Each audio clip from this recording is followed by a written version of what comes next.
And as we go live here on all the podcast stations, I am Dr. Paul Dyer. Welcome with Talking with the Sarge. The Sarge is actually on a campaign trail right now, helping some friends of his come into so they can be campaigned and to visit. I do want to start the show. During this week, when you do podcasts like this, you have computer troubles, and that happens. And it's been down, it's back up, it's running better than ever. But as you see behind me, I want to talk, when we talk about the Sarge, we talk about what people who serve. The Sarge has been a police for 33 years, a retired police officer here in Annapolis. And his service will never go without notice. So as we approach, I want to take this time, even if we start the show, and I want to give a little bit of a soliloquy about service. Nothing makes me sadder. I'll say it again, nothing makes me sadder than Memorial Weekend. And the reason why it makes me so sad, it's the selfishness that happens on Memorial Weekend. More people think about barbecues, having a day off from work, and maybe going to the beach in the start of summer. And yet, no one really kind of feels the pressure of all race, religion, all servicemen who have died in uniform and because they served this here United States, this here republic, a republic of people, of lives. We talk about liberty and we talk about freedom, but we rarely talk about the lives that are lost in cause of. And that's where things are more disturbing than ever. It's because when you serve, when you raise your hand, and I've risen my hand, and my wife has risen her hand, and people I've known, love, cherish, honor, to the day I die, brothers and sisters have risen their hand, not just to service of this, you hear these United States, but service to people. Do you know what it is to take an oath to put your life on the line, to serve out service to community and service to others, and raising your hand to take an oath, a pledge? It's a calling that many people don't hear. There's a calling, like you've heard other people talk about how they were called into the ministry, right? You hear people saying they were called into, when you raise and pledge, to take a pledge, to take an oath, to say, I will, I shall, it doesn't stop because you're retired, you're out. It stays with you. There's something about that just stays with you. And the sadness that happens on Memorial Weekend and throughout 364 days of the year is that people don't think about the lives lost. And the lives that are struggling because of traumatized situations they were in. Because they've given up their lives and honoring their purpose to serve humanity, to serve this here republic. People say, thank you for your service. And I say, I raised my hand. When they say thank you anyway. But I'm not sure if they're saying thank you for their freedom. Are they saying thank you for their democracy? Are they saying thank you for the opportunity to raise their family and with an opportunity to be free without subjugation, without imprisonment?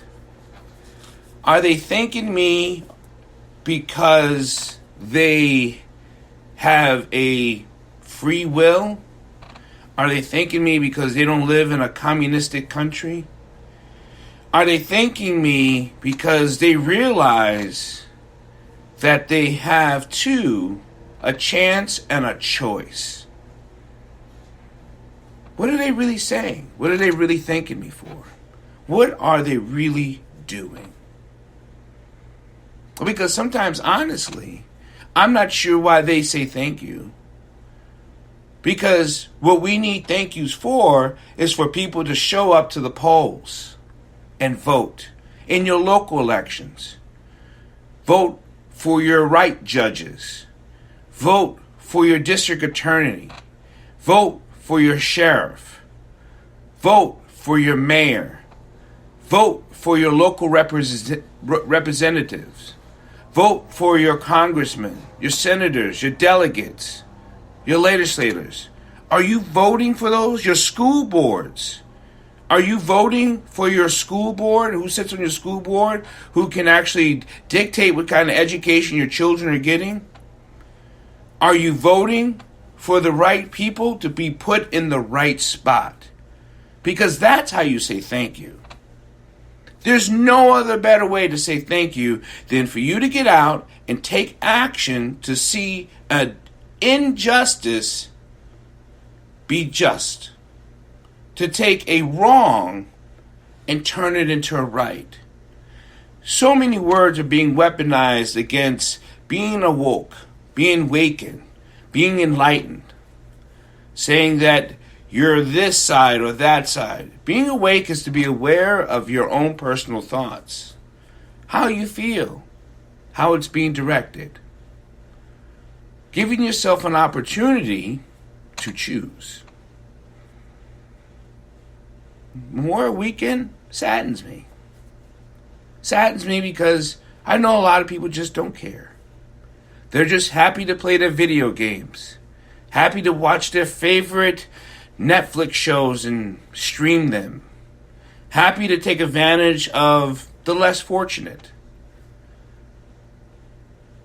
They're just happy because nothing of their life is infringed upon. Whether someone gets pulled over, of color, not of color, and shot by accident. Some people just don't care. Some people never think about it until it hits the news. Some people never really dig into the opportunity they have by being what they are. This is my show, I can say that. Being white and privileged. They don't ever think about it because it's white privilege. I think about it every day as a black man in these here United States. I think about it as a father, a grandfather, as a husband, as a friend, as a partner, as a brother. I think about lives all the time because lives are being lost because we don't show up to give our blood to help save a life for another. We don't show up to say, that isn't right and I won't stand for it anymore. We only show up when something comes knocking at your door and then you say, what about my rights? Well, here, Memorial Weekend, what about your rights? Do you even know your Constitution? Do you even know what the Constitution says? The Bill of Rights? Have you read it? Have you looked at the human rights?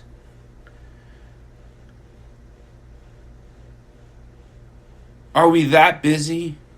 Are we that self-indulgent? Are we that broken? Are we that traumatized that we're afraid to speak and speak up and speak out? So I wanted to take this time to talk about talking with the Sarge and about what being of service is. Being of service to serve a community, to serve your family, to serve life, and to fight for life.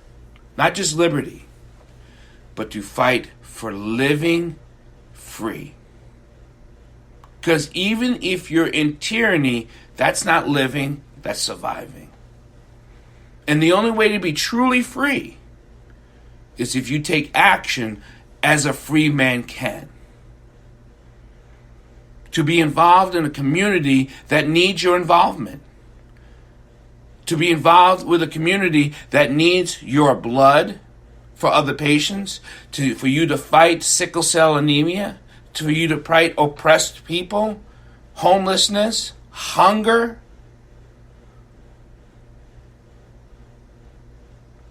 Pet mutilation. It's disgusting what people do to pets.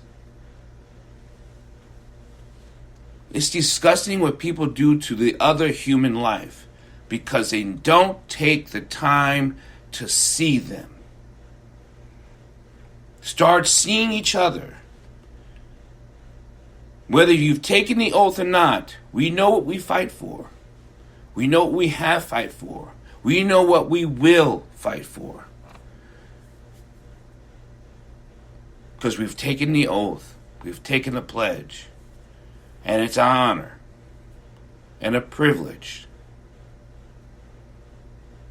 to serve humanity, serve my community, and serve the United States. And serve the world. So, if you get anything from this short podcast, because James Spearman is working and serving right now, working to help make a difference in a community. We'll be back on next week. I hope everyone be blessed, be safe, take an honor, take the pledge to say you will fight for liberty, justice, and freedom for all. Thank you so much. I'm Dr. Paul Dyer. Catch some of the other shows I have. Whether it Black Love, whether it be Freedom Fight, whether it be You Be the Judge. This is about information, understanding, and action. Again, please, be active, be safe. God bless.